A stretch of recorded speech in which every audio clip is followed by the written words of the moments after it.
हाँ जी, नमस्कार, जय हिंद, जय भारत। कैसे हैं आप सभी? और मैं रुद्रेश राघव। आप सभी को जानकर बेहद खुशी होगी कि पूरे भारतवर्ष में से आप किसी भी राज्य से हो, यानी कि आप पूरे भारतवर्ष में से किसी भी राज्य से हो, लड़का हो या लड़की, और आपकी योग्यता मात्र 10वीं पास होनी चाहिए। और उम्र सीमा के विषय में भी मैं आपको पूरी जानकारी दूंगा। और इस वीडियो में हम पूरी जानकारी लेंगे असम राइफल्स की जो नई भर्ती है, जिसमें आपको बहुत ही बेहतरीन और शानदार मौका मिल रहा है। साथियों, मैंने आपसे पहले ही कहा था कि बीएसएफ में भर्ती आ रही है, ट्रेड्समैन की भर्ती आकर फॉर्म भी भर गए, और अब जो है आरओ और आरएम दोनों की भर्ती इस समय पर वो भी चल रही है। और प्यारे साथियों, फिर बता रहा हूं मैं, असम राइफल के साथ साथ आपकी सीआरपीएफ और आईटीबीपी में भी भर्ती आ रही है। और मैंने आपसे कहा था कि भैया आपकी डीडीए में भर्ती आ रही है। डीडीए के फॉर्म 6 अक्टूबर से शुरू हो रहे हैं, अगले महीना में 6 अक्टूबर से। इसके फॉर्म भी कब शुरू हो रहे हैं, पूरी जानकारी डिटेल में ले लो और चैनल को सब्सक्राइब करके दोस्तों के साथ शेयर कर देना। आइए शुरू करते हैं इस प्यारे से सेशन को। ठीक है, असम राइफल जो कि आपका पैरामिलिट्री का हिस्सा है, यानी कि पैरामिलिट्री की जॉब है, सेंट्रल गवर्नमेंट की जॉब है और आपकी परमानेंट जॉब है 60 साल तक। तो इसके लिए आपको फॉर्म अप्लाई करना चाहिए और इसकी तैयारी में लगना चाहिए, क्योंकि 10वीं पास युवा साथी जिसकी तनख्वाह कम से भी कम शुरुआत जो होगी 60,000 से कम शुरुआत होगी। तो आप खुद समझ सकते हैं कि अपने आप में कितनी बड़ी और शानदार जॉब रहने वाली है। तो देखेंगे ध्यान से। अगर मैं यहाँ बात करूँ आपके इस भर्ती के बारे में, तो बहुत ही बेहतरीन जॉब है, Assam rifles constable tradesman recruitment 2025। बहुत से लोग तो असम राइफल में क्या फॉर्म ही नहीं भरते कि असम में जाकर के ड्यूटी कौन करेगा, भाई वो नक्सलवाद है ना। तो भाई ये चीजें हैं, जो लड़के मोटिवेट हैं कि हाँ मुझे तो असम राइफल में जाना है, तो बढ़िया मौका है आपके पास में। बहुत ज्यादा टैलेंटेड बच्चे जो होते हैं वो ऐसी चीजों को अवॉइड करते हैं कि नक्सल एरिया, थोड़े दिल के जो कमजोर होते हैं वो इसमें फॉर्म नहीं डालते हैं। तो ऑल इंडिया पूरे भारतवर्ष में से लड़का या लड़की कोई भी फॉर्म डाल सकता है। ठीक है, क्वालिफिकेशन की बात कर लें तो एप्लीकेंट्स जो भी अभ्यर्थी हैं, जो भी इसमें फॉर्म डालना चाहें, मस्ट है पास्ट मैट्रिकुलेशन, यानी कि 10वीं पास आपने की हुई होनी चाहिए, और its equivalent from a recognised board और आईटीआई सर्टिफिकेट। आप जिस मतलब जैसे सिपाही के लिए फॉर्म अप्लाई कर रहे हैं, तो सिपाही के लिए तो आपकी योग्यता मात्र क्या है, 10वीं पास है। लेकिन जैसे ट्रेडमैन की भर्ती होती है, तो ट्रेडमैन के लिए आपके पास में सर्टिफिकेट होना चाहिए, या फिर आपके पास में एक्सपीरियंस हो, या फिर आईटीआई सर्टिफिकेट आपके पास होना चाहिए।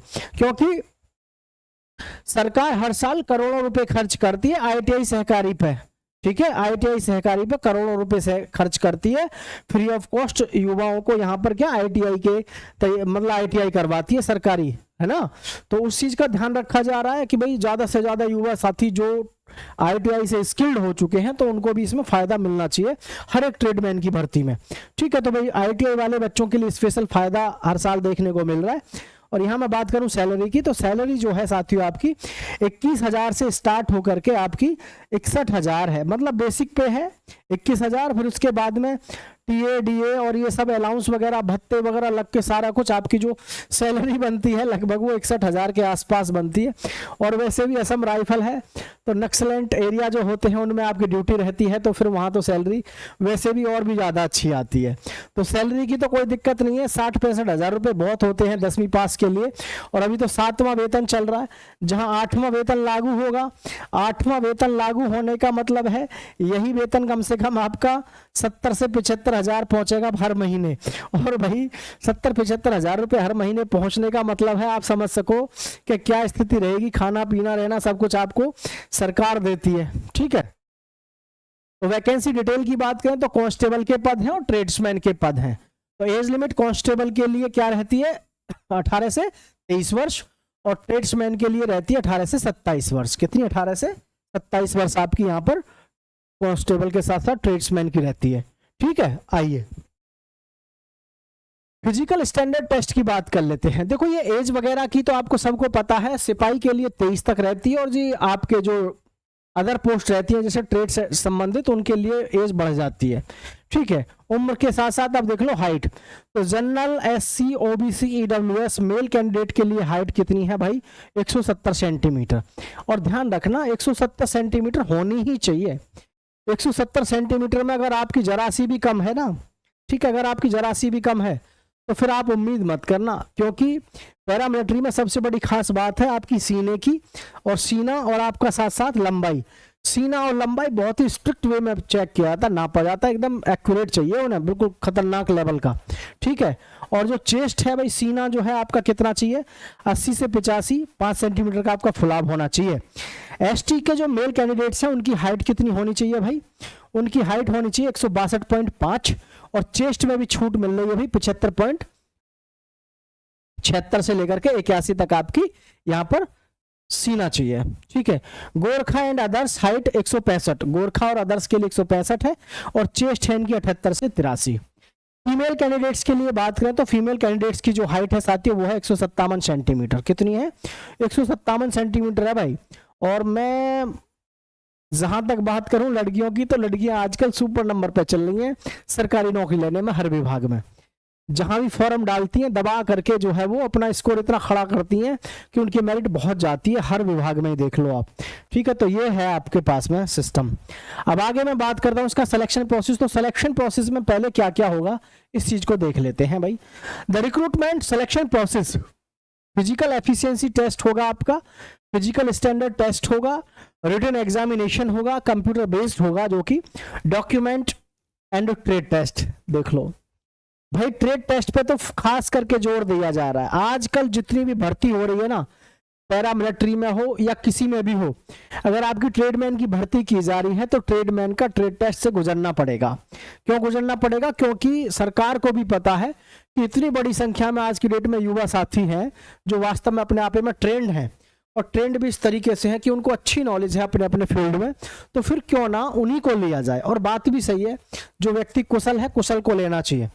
तो यहाँ पे डॉक्यूमेंट वेरिफिकेशन और उसके साथ में ट्रेड टेस्ट, मतलब इसमें ध्यान रखना है डॉक्यूमेंट वेरिफिकेशन और ट्रेड टेस्ट दोनों साथ साथ होंगे। लास्ट में होगा आपका मेडिकल एग्जामिनेशन, और जब मेडिकल एग्जाम हो जाएगा आपका फिर लगेगा मेरिट के आधार पर, किसके, मेरिट के आधार पर, मेरिट के आधार पर सिलेक्शन होगा। मेरिट कौन सी लगेगी, रिटन एग्जाम के आधार पर, क्योंकि ट्रेड टेस्ट तो आपको केवल पास करना होता है।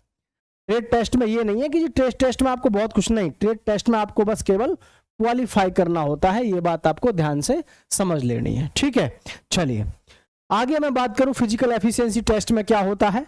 तो भाई 5 किलोमीटर की आपकी रनिंग होती है जो कि आपको 24 मिनट में करनी होती है।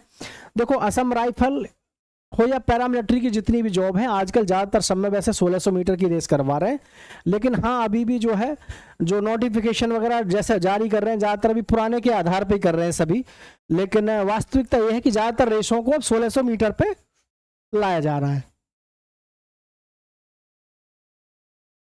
तो 5 किलोमीटर की रेस आपको 24 मिनट में मारनी है, और लड़कियों को 1600 मीटर की दौड़ कितने 8 मिनट 30 सेकंड में लड़कियों को मारनी है, 8 मिनट 30 सेकंड में। ठीक है, 8 मिनट 30 सेकंड में लड़कियों को 1600 मीटर है। और अगर हम बात करें क्वेश्चन पेपर की, तो क्वेश्चन पेपर देखो आपका आसान सा रहता है।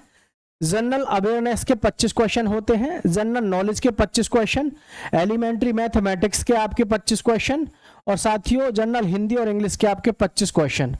तो यहाँ पे ये ध्यान रखें जनरल नॉलेज और ये दोनों एक ही में है। यहाँ पर आपका बेटा रीजनिंग से है, यहाँ पे रीजनिंग है, 25 नंबर की रीजनिंग आती है, 100 क्वेश्चन आते हैं आपके, और 2 घंटे में आपको ये करने होते हैं।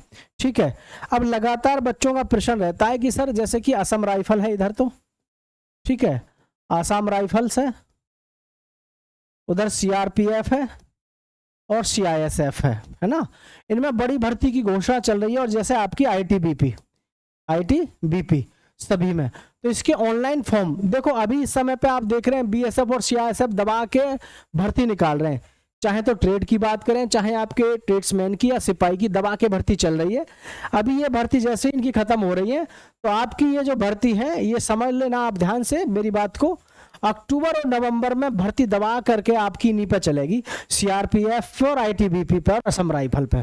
ठीक है, तो इस समय सीआईएसएफ में तो भर्ती चल रही है, लेकिन इसमें 70,000 नई वैकेंसियों के विषय में अनाउंसमेंट किया हुआ है, क्योंकि अब सरकार चाहती है कि जितने भी हमारे सेंट्रल इंडस्ट्रियल मतलब एरिया हैं, इंडस्ट्रियल एरिया हैं जितने भी, सब जगह पुलिस फोर्स या सिक्योरिटी गार्ड ना लगा करके 70,000 सीआईएसएफ के जवानों को तैनात किया जाए और हर साल 14,000 भर्ती होनी चाहिए। तो ये चीज थोड़ी सी मायने रखती है भाई, ठीक है। तो आपकी भर्ती आपके नजदीक है, मैं आपको हमेशा जो भी बात बताता हूँ वो आप 1-2 महीने में देखते हो तो आपको फिर कहते हो कि हाँ गुरुजी सही बताया आपने, ठीक है।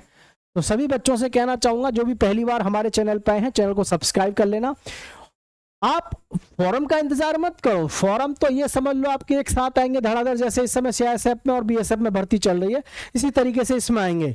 बस इस समय जरूरत है तो आपको लगातार 4 महीने अपनी तैयारी कर लो, फिजिकल की और रिटर्न की, और साथ साथ में ट्रेड टेस्ट की कोई भी बुक पढ़ लो आप एक अच्छी सी ट्रेड टेस्ट की, निश्चित रूप से आपका सिलेक्शन हो जाएगा।